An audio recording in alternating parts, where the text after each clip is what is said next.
You know what I find annoying? Everybody worried about economic collapse. There's the news media screaming Ebola when there's only been, what, 5 or 6 cases in the United States. The border France. They're talking about ISIS, the terrorists. Let me tell you, the terrorists, if they have an all-out jihad, what are they going to kill? 10, 15,000 Americans? You know what? There's over 350 million of us here. You know, if they kill 10 or 15, all the news, it'll throw a whole nation in panic. And the biggest threat to us right now that could wipe us all out is this story that sits on the back burner. You have to hunt for this on the very last page of a newspaper. And not even mention it. There's one country in this world that we're poking right now. We're messing around in their business, and they have enough nukes to wipe us off the face of the earth, and we're not even mentioning it. And Putin is one of them guys that he's definitely one willing to pull the trigger. I mean, he doesn't even have to nuke. He doesn't even have to blow up a city. He doesn't have to blow up one single city. And then what would Obama do at worst, you know? A limited retaliation? Here, let me pull up Google Earth here. This, if y'all don't, for y'all that have been to public education and don't recognize it, is North America. And the United States being in the center of the picture. If you see where my little hand is right there, right here is the United States territorial waters, you know, right around there. It extends 50 to 200 miles out. So let's say, now Russia's perfectly capable of this. Russia sends their little boat 200 miles off our shore. Ain't nothing, we're not even going to scramble a jet to look at them, you know. Don't. 200 miles. This is international waters. Over here, 200 miles, international waters. Airspace, 200 miles out. Okay, let's say at the same time of day, of course, they got stopwatches, they can coordinate. 2 ships on each side of this United States launch a thermonuclear weapon 300 miles in the atmosphere. The EMP effect, of course, it would go out here, which there's nothing. But the other half of it would definitely cover most of the East Coast. And the one out here would cover most of the West Coast. Now, you know, people around in here may get away with not having much. But, you know, even so, if the United States retaliates with a EMP, let me go over here to Russia. Okay, let's say we're going to retaliate. The only place that we could get off their shore and launch one would be right here.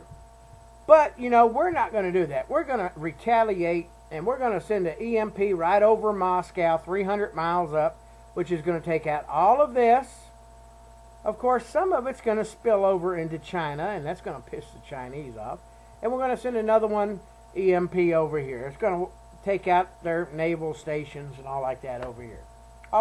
But here's the key thing. The Russian cars and vehicles are not crammed full of computers like ours are. See, Russia doesn't have to invade. They don't have to set off a nuke. They don't have to do that. Yeah, let me get back over here to the United States. Oh, we're upside down. Let me hit the north button. They don't have to invade us. You know why?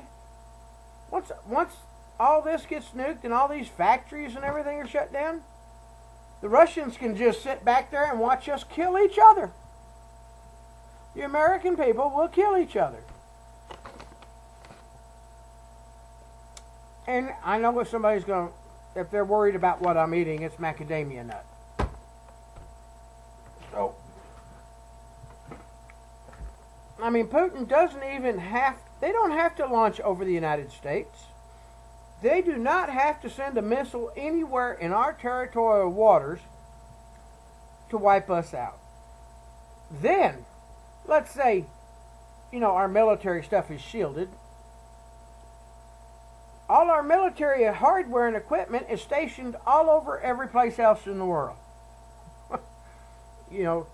We don't have enough of a military to control the riots that'll happen in New York, Baltimore, Maryland, Washington, D.C. area, places like Miami, Los Angeles, Seattle, San Francisco. Our entire military would be used up just controlling those areas, because the police wouldn't know what to do, because all their police radios would be out. All their little computers that they use in their patrol cars would be out. The patrol cars wouldn't work. So basically, without even invading or entering the territorial waters of the United States, Russia could basically take us out, because we have become so rotten. The people in the United States are so spoiled rotten. They could not survive without their Nintendo or Xbox or PlayStation. They just wouldn't know what to do. It would be, they went outside in their Escalade, or what's that new Cadillac SUV? Yeah, that's an Escalade, isn't it? Their big SUV wouldn't start up. They wouldn't know what to do. There's probably 3% of the United States population that is probably prepared for something like that to happen.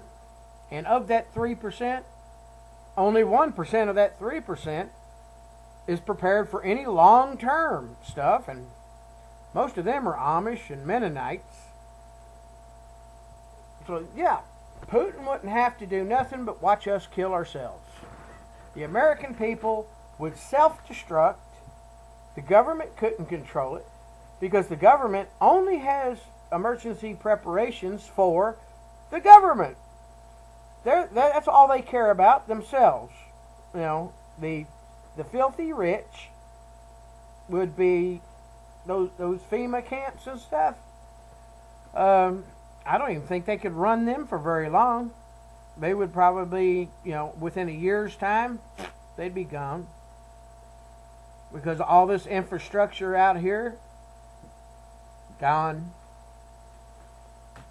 Now, once all that infrastructure's gone, our dollar bill will become toilet paper, then the Chinese are going to be pissed.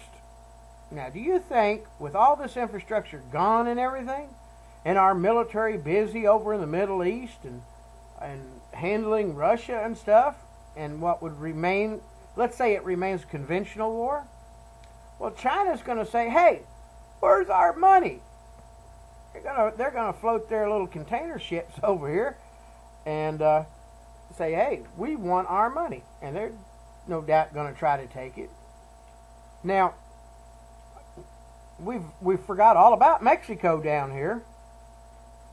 Once the United States economy's collapsed and everybody's running around like, the chickens without their heads on, everybody flopping around the United States, this border, which is already porous, will be it's going to be like every drug cartel in the world, or in Mexico, is going to come right across that border and rape, rob, and pillage.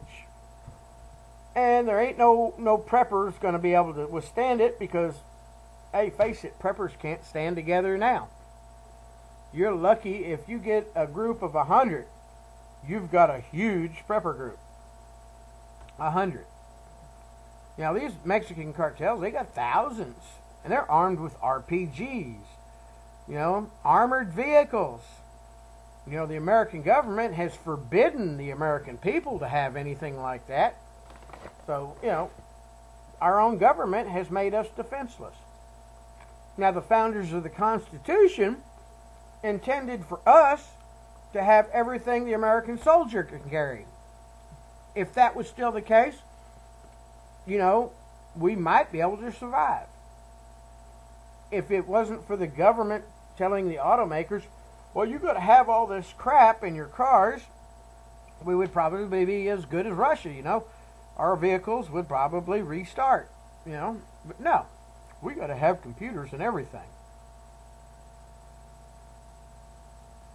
You know, and also those EMPs, when they went off, let's say 300 miles in the atmosphere and 300 miles up here, at that particular time, there'd probably be some GPS satellites knocked out. So that'll probably knock out, you know, 20, 30% of the GPS satellites that are up there in outer space. Knock out most all of our communication satellites up there.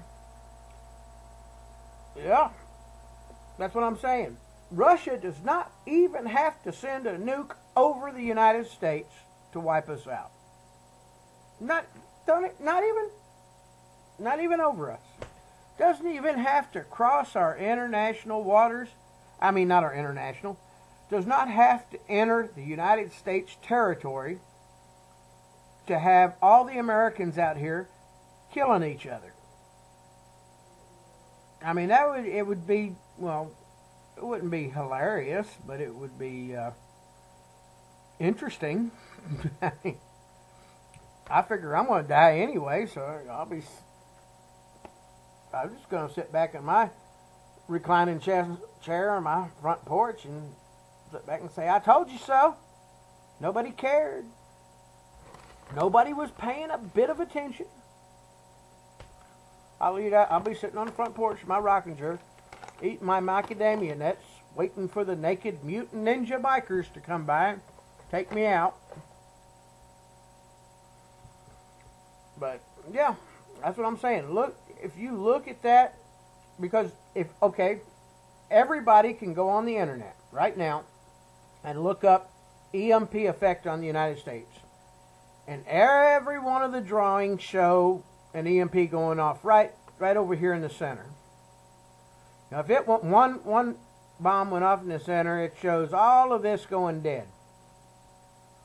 What I'm saying is, if they shoot it off right here, the same circle extends all the way over here, and another one over here. Pretty much the same effect, but the missile never crossed into United States territory. It doesn't have to go into our territory. And if they really wanted to get tacky about it, hey, let's move over here to Japan. Come on, Earth. There we go. Yeah, they pop another one off, let's say way out here. Because they don't want to make China mad, but just enough to, because, hey, face it, Japan is totally dependent on computers too. So we wouldn't be getting any help from them. And over here in Europe, let's move over here to Europe. Get my globe facing north again. North, okay. Let's say they set another one off right over in here. Just outside of, or in between, what's this, England and Spain. Now, I'm saying international waters. These nukes are not going to be inside the territorial areas of any of Europe. It'll be outside. But still, the effect will be felt all over France, England, France, parts of Germany. Now, who's left to fight a conventional war with Russia after they've done this? All these people? I don't think so. Yugoslavia? Nah, they'll get Yugoslavia. There's nobody here that's going to... And their people? Think about it. If the Russian people get EMP'd, most of their stuff is old school anyway. Their stuff can be repaired a lot quicker than ours. Their people are used to not having a Nintendo or Xbox in every house. I mean, some of the young folks have it now, but they're used to not having it. It's only been a short period of time that they've had anything. all their current generation was alive when they had nothing. So, which general population do you think would best survive an EMP? The spoiled, rotten American people? Or the Russians? No contest. Russia would kick our ass just by turning the electricity off.